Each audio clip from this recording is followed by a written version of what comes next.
7, 6, 5, 4, 3, 2, 1. Howdy, CROC Nation. Dr. Tommy and Ellie here with you with another CROC podcast alongside, on the other side of the glass, my friend and your friend, Mr. Angel Santana. Have faith, let it begin. Angel, how are you tonight? I am tired, but good and great and ready to rock and roll with another episode of the CROC Podcast.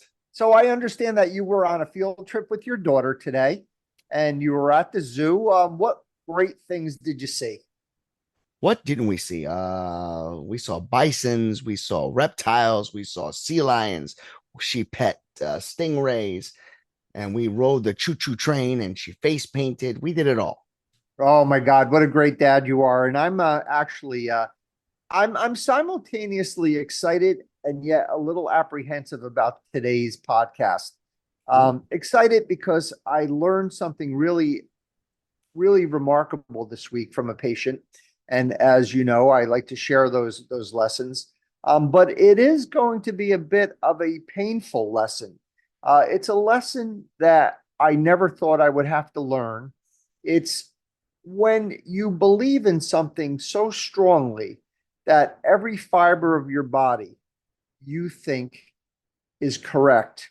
And when something happens and it comes to your attention that you've been absolutely wrong or partially wrong, it's a very humbling moment. And I know that everyone listening has had those experiences. And what we try to do here for our cancer survivor thrivers is to share these moments of insight to perhaps help our survivors, through their journey and through their treatments and beyond. And tonight, actually, we're going to be taking a little bit of a different position. Each week we come to you and try to provide the survivor thriver with the tools that they need to be successful and to get through each day. But today, the Swiss Army knife is going to be given not to our survivor thrivers, but to my colleagues, to the oncology community, to the people who take care of these fine people, to the people who are in the trenches and in the foxholes with me. And I'm going to be basically speaking to you. And Angel, believe it or not, this is a position I never thought I would have. But tonight, we're going to be talking about a subject that I didn't even think I would ever even entertain having a podcast that in any way would distance an oncology professional from our beloved survivor thrivers. You have to understand that I have spent my entire career advocating and breaking down walls against a disease that is heartless and cruel and evil. Cancer is a disease that does not discriminate and does not play fair. It's a disease that is so hideous, just the mention of the word is enough to bring families to their knees. A disease so complex and capricious that the treatments themselves provoke fear due to the level of disfigurement and toxicity and lifelong harm. But tonight, we are going to be taking a position that I believe that I learned from a patient, that being able to care for our survivor thrivers, we know is a noble calling. It is not a job. It is something that we have been made, or we've been called by our creator to do. I believe this so much that I developed 4 pillars that support our entire organization around this privilege and this honor of taking care of these patients, to such a degree that I have been preaching over the last 4 years on this podcast and 25 years as a cancer support advocate with evangelical zeal, that these revolutionary tenets, especially the ones that we talk about when we say we want to encourage approachability and demand accessibility. And I've been yelling and screaming and stomping my feet in tantrums of passion about breaking down these boundaries and to break down these barriers. And now tonight, I'm actually going to have the audacity to have a podcast about actually setting up boundaries. And I know what you're going to say. have I lost my mind? And I just want you to stick with me and listen to the story. All I ask is that you try to hear me out before you judge me and listen. So I was inspired this week by a patient that I took care of last year. When I first met this patient, he was a little different. He was a little demanding, but that was fine. And I sat with him and I gave him everything he needed. I gave him the time. I gave him my energy. I gave him my expertise. He started our relationship negotiating, and his negotiations I was able to manage. I thought them strange, but I didn't think much of it. The negotiations weren't just about his care as a cancer survivor and how we were going to integrate treatments that were going to cure him of his cancer, but he started to unveil a side that I didn't really comprehend at the time. He started trying to make some side deals. He started by coming up with stories about he was fighting with his disability and he wanted certain paperwork done in a certain way with certain wording. And I was able to sort of set him straight and say, listen, this is not the way we work. This is what we're going to do. This is the way we're going to take care of you. But we're not going to have any consideration of doing any paperwork, talking about your back pain or how you fell on the job and your, workman's compensation. That has nothing to do with what we're doing here. We're here to cure your cancer. And that was the first red flag. But he seemed satisfied with my explanation and with the standards that I held him to and held myself to. And then he got through his treatment. And of course, he became cured. Maybe about a week ago, I got a call from him, not about him, but about his wife and his wife's illness. Now, you have to understand, I was not his wife's doctor. I have never even met his wife. And he started complaining about the doctors that were taking care of his wife. And he wanted me to refer his wife to another doctor, which I did. And I did that happily. Our survivor thrivers are entitled for us to fight for not only for them, but also for their family members. But then it started to get weird. I kept on getting calls about his wife. I kept on getting calls about his disappointment and the way she was being managed and how her health care was being managed and how the doctors were caring for them and how angry he was at the doctors. And then it got to the point he even started getting angry at me. For what? I don't know. And I said to myself, there's something wrong here. There's something that's just there, as they say, the expression is there's something smelling fishy in Denmark. And I said to myself, let me do some digging because I really don't feel comfortable here. And this relationship is really going down the toilet fast. And I need to investigate what's going on here. And it was at that moment, Angel, that I had this moment of realization, this moment of insight, that I had to make a foundational change in my thinking, not just for myself, but on behalf of my colleagues who stand arm in arm with me in the trenches, in the foxholes of our oncologic caretaking, and with our life and death responsibility that we have to manage each day personally. And I realized for the first time in my career that indeed, under certain circumstances, they require boundaries, not just for the sake of the survivor thriver, but for our sake as well. And to be clear, these boundaries that I'm talking about really have nothing to do with the 4 tenets of CROC and all of the things that we've been trying to uphold here and try to revolutionize here on the CROC podcast. I'm only talking about certain circumstances. We'll call them the exceptions to the rule. And the CROC pillars remain intact. They remain strong. They remain immovable and immutable. And let's just take a look, Angel, at when to set these boundaries and why to set these boundaries. Any input so far? No, I mean, I think I'm gonna save my words for the end because I've got a lot of things in my mind right now. But I appreciate your honesty and the fact that you're able to come on and share this moment with us. So we're going to start, Angel, with the why. So why we have to set up these occasional boundaries is very simple.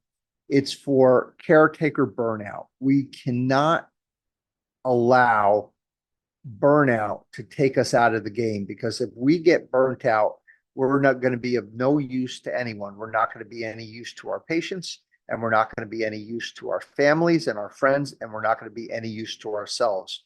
And I think what happens, especially with cancer professionals, is that we lose a sense of ourselves because of what we do. We lose a loss of who we are. We become blurred. We think what we do is who we are. And that's actually not true. Who we are and what we do are two completely separate entities. And it is this blurring, it is this commitment to what we do that sometimes confuses us and makes us think what we do is who we are. And when we talk about burnout and how we have to avoid it, we look at a bunch of different burdens. So we're going to talk about the cognitive burden. We're going to talk about the philosophical burden, the bureaucratic burden, the burden of time, and the post-COVID reality, which I call the impossibility burden. And we're going to look at all of these reasons of how we can get burned out and how we can avoid being burned out by setting some of these boundaries that I thought I would never have to even talk about or investigate. So let's start with technology and knowledge. So the cognitive burnout. The practice of medicine is globally moving at the speed of light, and no more so than in the practice of oncology. The pressure of staying up to date and relevant with all the new technological advancements and all the new techniques, all of the data that is just spewing out of the journals and the studies on a daily basis is mind-boggling. No longer do we get our information from textbooks. Our textbooks that we learn from in medical school and college and residency are outdated the moment that they're actually put on the shelves. There is information just streaming through the internet all over the place. All of the webinars and published data, which is our responsibility to know, is just putting a pressure, an unsustainable pressure on oncologists and oncology professionals to stay, as I said, up to date and relevant. And I call that the cognitive burden. Then there's the philosophical burden. As I said a million times on this podcast, even on tonight's podcast, who we care for, the survivor thriver, is why we do this. I have rarely met a colleague who wasn't 100% vested in the survivor thriver above self and above everything associated with self, whether it be to our families, whether it be to our hobbies, whether it be to our other passions outside of medicine. There is nothing that is above our cancer survivor and thriver. And the pressure of trying to live a balanced life as an oncologist is rarely achieved. Angel, the math just doesn't work. Then we talk about the bureaucratic burden, the burden of the broken system. And this is where our podcast, I think, is at its strongest, is when we are able to lend our expertise to point out some of the things that are wrong in healthcare. There's now the loss of autonomy. Insurance companies are making our lives absolutely a living nightmare by taking away the decision-making process on what's best for our patient and putting it into the hands of an entity that has, that has an agenda which is not, is not first and foremost to the survivor thriver, but to the almighty dollar. And then there's the loss of cooperation between systems. I have patients that I want to send into New York City, which is literally 1 hour away from where we practice, to one of the big centers, and they seldom answer their phones or, accept patients, or just make it so hard we have to jump over hoops, to get a patient seen for a particular, clinical study at one of the big centers. There's also a loss of collegiality between our services. There was a day, when a doctor would call a doctor and say, hey, I need you to see this patient today. And it wasn't even a question. It would be, tell them to bring a book, tell them to bring a sandwich, tell them to come to my door. I'll see them. I don't know when I'm going to see them, but they will be seen today. You don't see that anymore. There's also a loss of respect by our patients. There's an anger by our patients towards physicians. There's almost sort of that attitude like that doctors, they're spoiled and they make so much money and they don't care about their patients. And it's unfortunate because, a few bad apples certainly spoil the entire bushel for sure. And there are doctors that are that way, but I have rarely met an oncologist who has those issues. There's also a lack of fairness in the medical legal arena. Physicians are being sued and taken to court for ridiculous reasons that should never see the light of day. And it's a tremendous burden and emotional destroyer of our worlds to be called out on what we love most to do, and to be called incompetent by the press, or be called incompetent by a court system. There's a lack of equity in healthcare with health disparities of care. And we did 3 podcasts with Len Barry about this, especially as it relates to caring for the poor and elderly. And then there's the skepticism of the model of selflessness. So that model that I was trained with and everyone before me was trained with, that model isn't working anymore. The young doctors, and I'm not going to judge them, they're not really holding sacred the same things that we did, and the sacrifices that we made, to the bereft of our own personal lives, they're no longer willing to do. And if you put all those together, that's what I call the bureaucratic burden, which lays heavy on us and contributes to this burnout. And then there's the burden of time. There's just not enough time to do everything we need to do these days with all the other things we discussed, between fighting insurance companies and taking care of patients and trying to get approvals and getting the studies done and getting the studies read and referring the patients to other doctors, and then not closing loops. It's just not enough time. So there's another reason that will lead to burnout, that will require us to set certain boundaries to protect ourselves and, believe it or not, protect our patients. And lastly, the impossibility burden, the post-COVID world.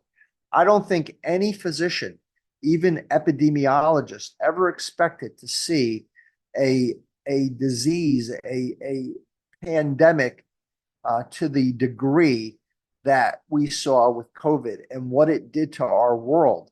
I don't think any physician ever believed that with our technology and our knowledge, which was so much more than the knowledge and technology of the 1928 influenza, pandemic that killed X percentage of the population.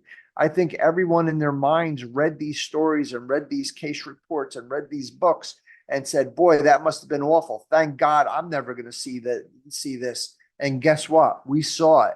We didn't just see it. We lived it. We lost thousands and thousands of healthcare workers, doctors and nurses.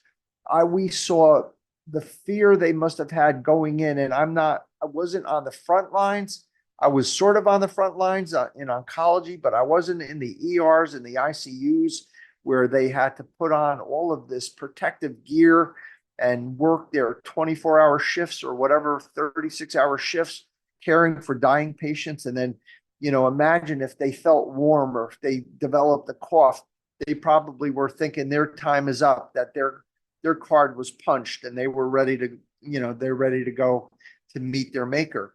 And this impossibility became a possibility, and all of our healthcare workers dying the same side by side by their patients. And it turned the world upside down.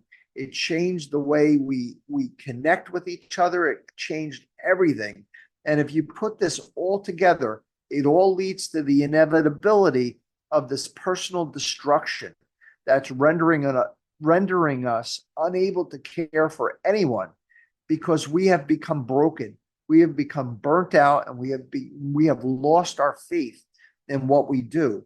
But if we can discern when to set these boundaries, when we need to hold even our beloved survivor thrivers responsible for their behavior and prevent these manipulations and prevent the subterfuge, we will resurrect ourselves and not get let down or led down the road where we are not only not helping our patients, not only not taking care of our health, but actually hurting our patients and hurting ourselves.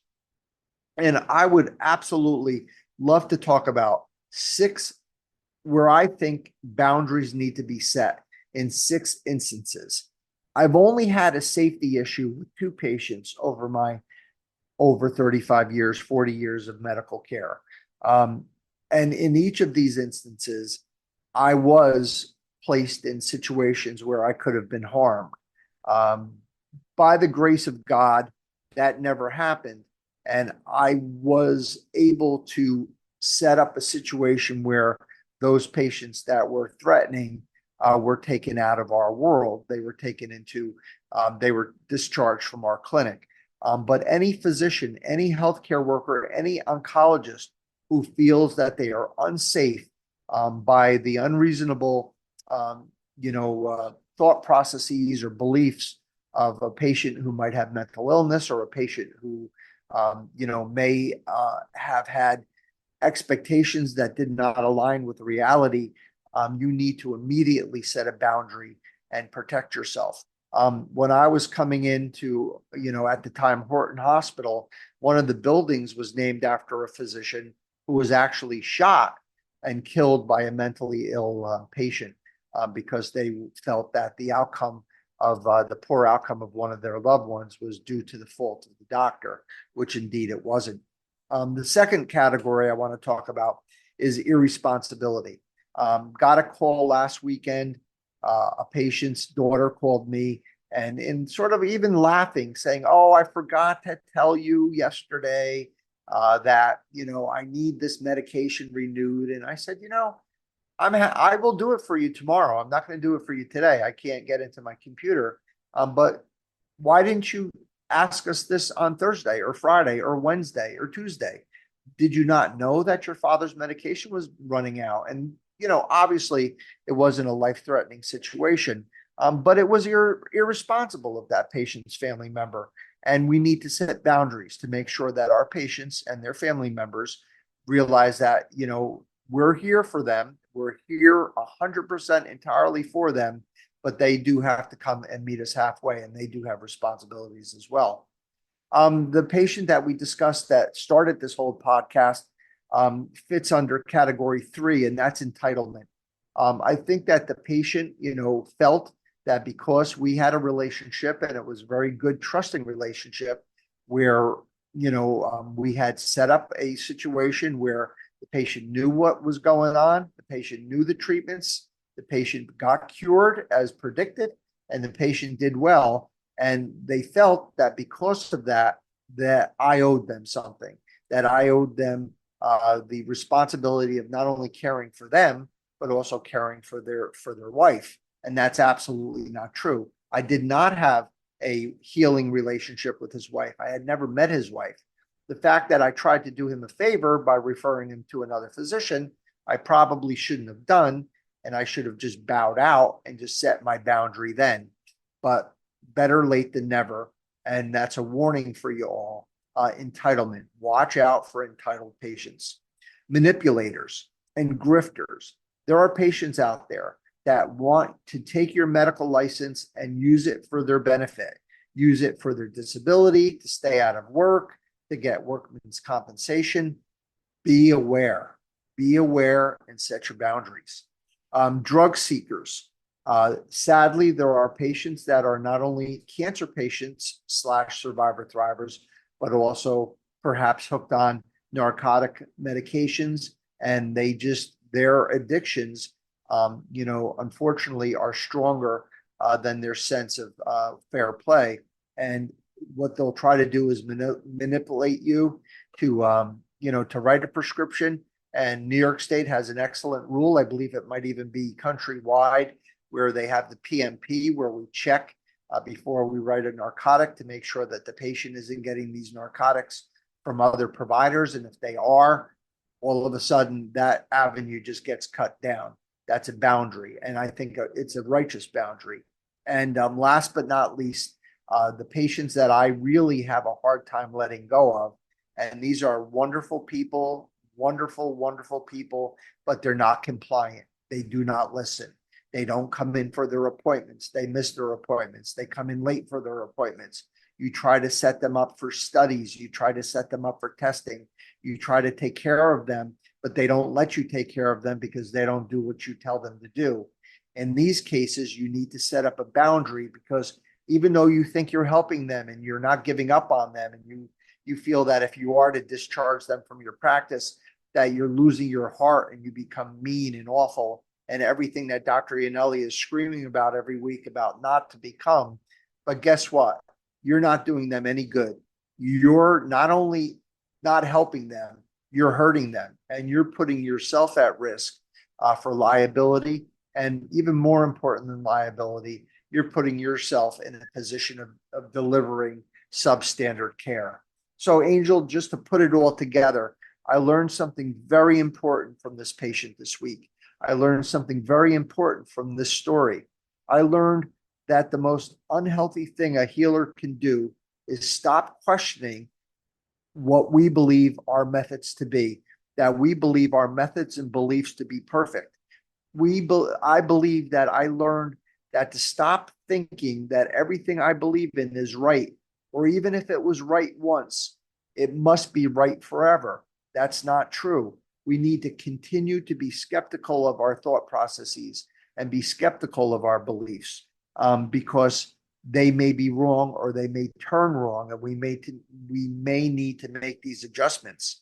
And we have to admit to ourselves that a belief so strong, a belief that I truly in my heart thought that a cancer survivor thriver could do no wrong, that should never have a boundary set, should never have anyone stop advocating for them, is actually unhealthy. And it's actually dangerous for not only for the provider, but also for the patient.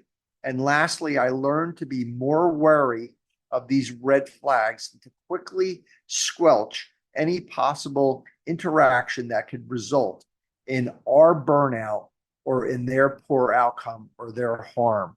Angel Santana, your thoughts? You know, we have at one point heard the phrase, learn from your mistakes. On this podcast, many times we've heard the term, know your doctor. And as a patient, and not a physician, we have to know what our availabilities are. We also have to know the difference between what is right for us, medically speaking, and what is right as a team. When you do one random act of kindness, we do everything in our part to try to make things right, make things better for each individual. What makes things very difficult is when we cannot meet each other halfway.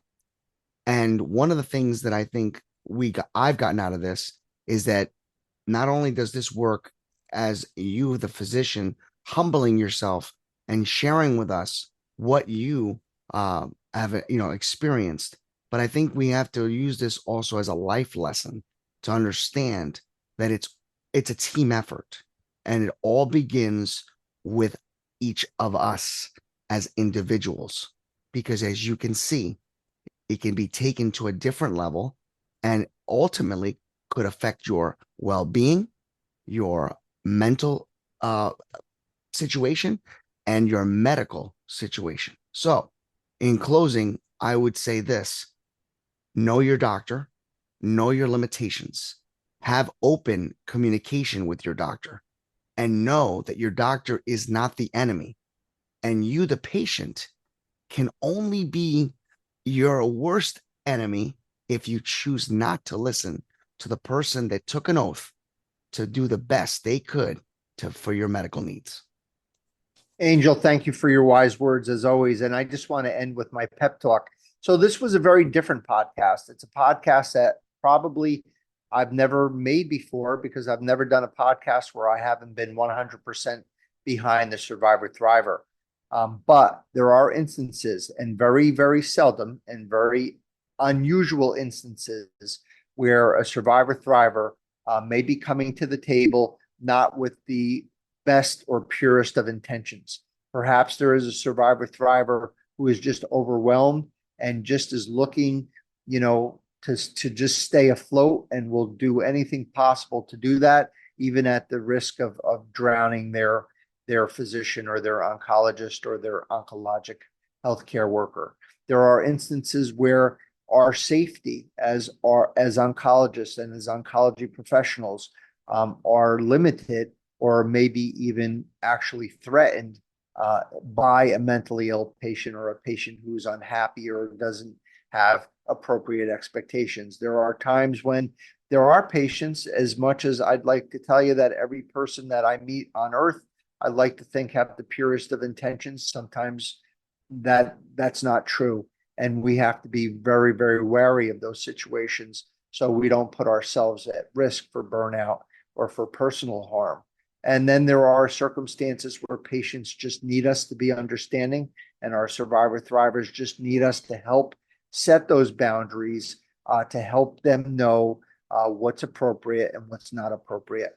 By setting these certain boundaries at certain circumstances, in certain instances, at certain times, we not only can help ourselves become better caregivers, become better oncology professionals, become more effective healthcare professionals, but also produce better outcome for our survivor thrivers. Angel Santana, have faith, let it begin. Thank you for everything, as always. To the board of directors, thank you for your expertise, your talents, your time, and of course, your special work and sacrifice for our survivor thrivers.